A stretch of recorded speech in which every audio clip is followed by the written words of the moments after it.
السلام عليكم حبايبي ومتابعينا الاعزاء، وما توفيقي الا بالله. اللهم صل وسلم وبارك على سيدنا محمد وعلى ال سيدنا محمد واصحاب سيدنا محمد. ربنا ينصر الفلسطينيين، وربنا يرجع لنا فلسطين تاني سالمه غانمه ان شاء الله. دلوقتي احنا هنعمل ايه؟ احنا هنعمل مريالة مطبخ برجل بنطلون واحده. احنا دلوقتي هنقص. انتوا عارفين ان انا بحب افك، بس الموضوع المره دي مش محتاج فك. احنا هنقص كده وهنشتغل على طول. اهو اهو هنفك كده، هنقص كده اهو.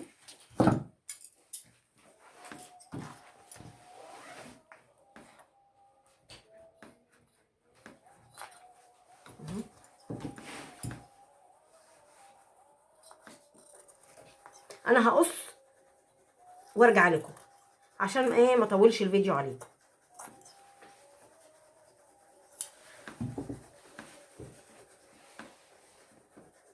وخلاص قصيت الجزء اللي انا عايزاه اهوت، وطلعت الجزء ده، والجزء ده بتاع الرجل من تحت اهو. كان ممكن يتنى لجوه كده، هقول لكم خلاص ده احنا مش عايزينه كده اهو. احنا دلوقتي هنركز على ايه؟ على الجزء ده كده. انا قصيت الجزء ده كده، بس هو كان ممكن ما يتقصش، كان ممكن يتنى كده. هو كان ممكن يتنى كده، بس يلا مش مشكله. قصيت بقى الجزء اللي هو كان هنا ده ممكن يتعمل للرقبه كده، يتحط كده ويتحط عليه دانتيل. دلوقتي احنا هنشوف هنعمل ايه. وشلت كمان الحزام اهوت، شلت كمان الحزام اهو. انا هقول لكم على طريقه بسيطه جدا جدا جدا لعمل مريالة المطبخ من غير اي، يعني بمنتهى السهوله والبساطه. دلوقتي احنا ايه؟ احنا طلعنا البنطلون كده اهو، كده، لا اهو كده اهو. الحته دي كده، الحته دي هندورها اهي. دي الحده بتاعت البنطلون، حجر البنطلون، جزء من حجر البنطلون، ده جزء من حجر البنطلون. احنا دلوقتي هنعملها دوران كده كده اهو، كده هندور كده، ننزل دي كده اهو. البنطلون اهو بكل حذافير اهو، رجل البنطلون اهو، حتى اللي هنا دي كان ممكن ما تشتلش، دي كان ممكن كمان ما تشتلش. انا بس بعمل لكم الحاجه بابسط طريقه علشان ايه؟ يعني تبقى سهله ومتيسره. خلاص دي الحجر بتاع البنطلون، دي رجل البنطلون اهي. هنيجي من عند الحته دي كده ونعمل دوران كده اهو اهو. هنيجي هنا كده في الحته دي ونقوم مدورين كده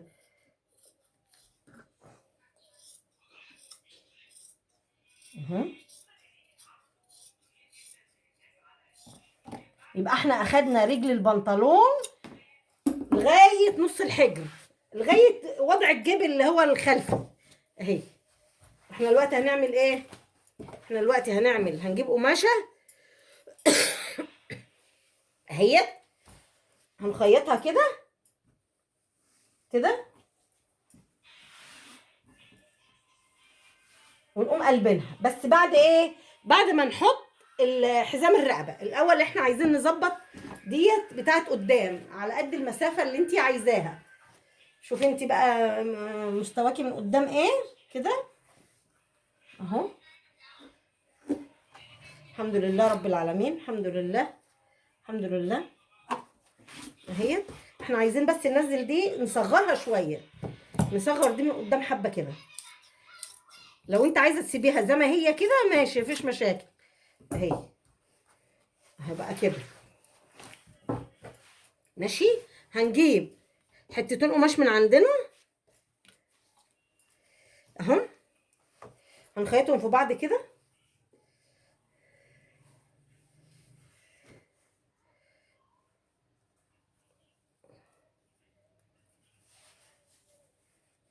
اهو. ناخد الرجل دي، الحته دي اللي احنا كنا شلناها دي، نحطها كده. يعني شوف هناخد دي او هناخد دي، او هنعمل شريطين كده، او هنعمل شريط كده كده يعني ناخد ديت رجل البنطلون دي نعملها للرقبه كده، يا اما ناخد حاجه زي كده، اي حاجه عندك، اي حاجه عندك، اي حاجه عندك اهي، يا اما حاجه زي كده برضو نعملها كده. شوف تتيسر ازاي اهي. بس انا بقول دي احسن عشان تبقى ايه عند الرقبه حلوه، دي احسن. دي كانت تانية رجل بنطلون اهيت، هنخيطها كده.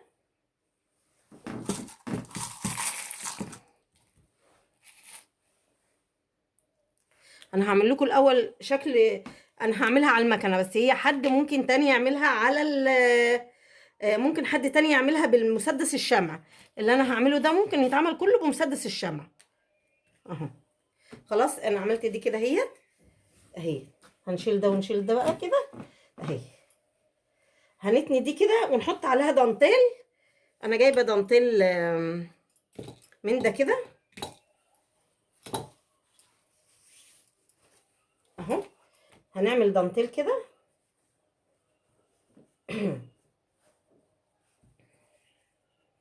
دي كده لازم يبقوا في اتجاه واحد.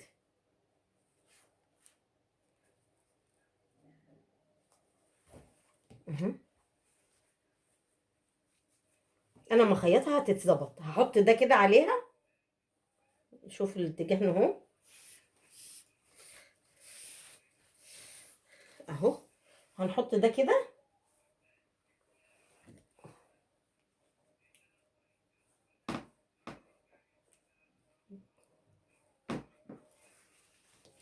اهو، وهنشبك دي كده، هنحط دي كده اهو. انا الوقت هخيطها وارجع لكم. وبعدين هنعمل ايه تاني؟ هنتني ده كده، هنسرفل ده كده بالمكنه، سرفله سرفله سرفله سرفله. وهنجيب برضو اللي هو ده ونحطه كده، بس من الجنب التاني بقى كده كده، داير ما يدور كده كده كده. وهنيجي عند الدوران هنا ونقوم عاملين كسرات كده اهي. انا هعمل ده على المكنه، بس اي حد تاني لو ما عندوش مكنه ممكن يعمله على بمسدس الشمع اهو. يعني اهو بصوا اهو كده. هنعمل دي كسره كده وهنعمل دي كسره كده اهيت كده. ده الدانتيل ده رخيص جدا، حاجه بجنيه مثلا. هو عندي من فتره بس هو مش غالي يعني اهو.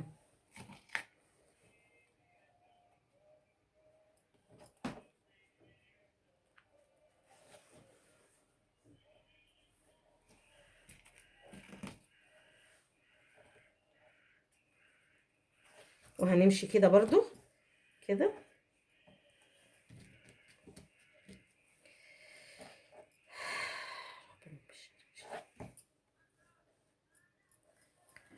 خلاص. وهنعمل الجنب التاني زيه. هنيجي لهنا بقى هنحط البتاعه اللي هي كده اللي انا قلت لكم عليها ديت، بس لما اركب لها الجزء دوت بتاعها. وبعدين هنركب لها الحته ديت، هقول لكم خطوه خطوه. خلاص انا عملتها اهو بالمكنه. حطيت الدانتيل وخيطت عليه، لكن لو انت عايزه تلزقيه مفيش اي مشاكل. دلوقتي انا جبت الشريط ده، شلت الشريط التاني وجبت الشريط ده وعملته بالدانتيل برضو كده و وهنعمله كده. لما اجي لكم الجنب التاني كده هنشبكه كده كده.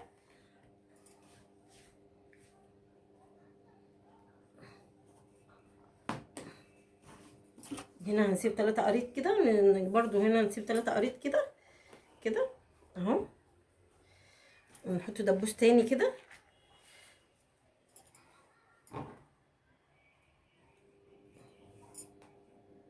احنا هنخيط ده على المكنه، بس هنحط حاجه تانية اهي.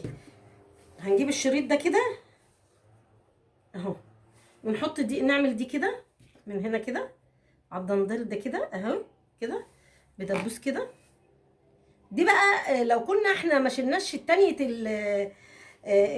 تانية البنطلون كان الوضع بقى مختلف شويه. وهنعمل دي كده، بس هنقص الحته اللي تحت ديت اهو، وهنرجع نقلبها كده. هوريها لكم الاول مخيطها، وهوريها لكم لما اجي اقلبها. وشوفوا المرياله بقت عامله ازاي. بصوا بقت في منتهى الجمال اهي اهي اهي. الجنب التاني اهو اهي كده اهيت. شوفوا بقى من تحت عامله ازاي، بفردة رجل بنطلون اهي اهي. شوفوا اهي، ما فيهاش اي تعب ولا اي مجهود، وانت ممكن تعمليه بمسدس الشمع، ولا تتضايقي ولا تزعلي نفسك ولا اي حاجه خالص. ولو دي كانت التنت كما لو كنا رجل البنطلون دي كده اللي كانت موجوده كده، كنا تنناها لتحت كده كماني من غير ما نقص كماني، كانت هتبقى اسهل واسهل. كنت هتحط البتاع دي وخلاص، كنت هتحط ديت وخلاص. على كده همكنها وارجع لكم. خلاص انا خيطت دي اهيت اهي. هنقلب بقى كده اهيت كده وكده، وهنعمل كده اهي كده اهي. البتاع اهي بقت لقدام اهيت، الرقبه اهيت كده. انا هخيط دي بقى على المكنه كده، هخيط عرض الدواسه كده، هخيط عرض الدواسه كده اهو، زي ما انا هحط لكم الدبابيس كده هخيط اهو كده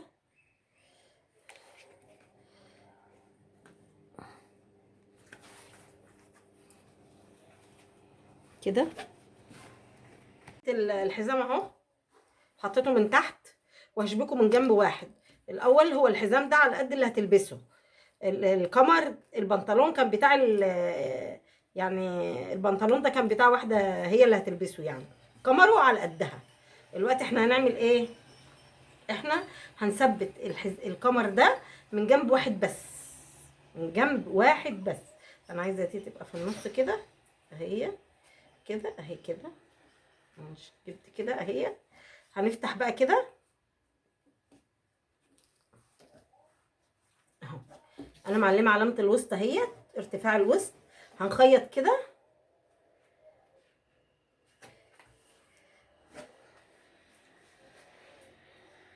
هي ممكن تتخيط على المكنه، لو ينفع تتخيط على المكنه هخيطها.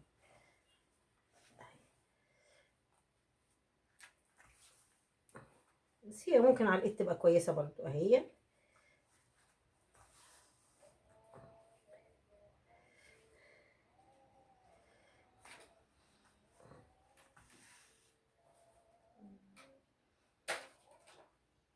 دبوس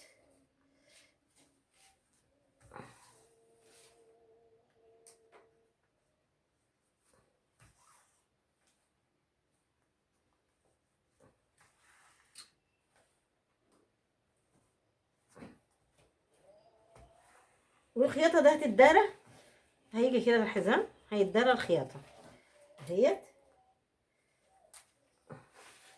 ثبتي بقى على قد ما تقدري اهيت.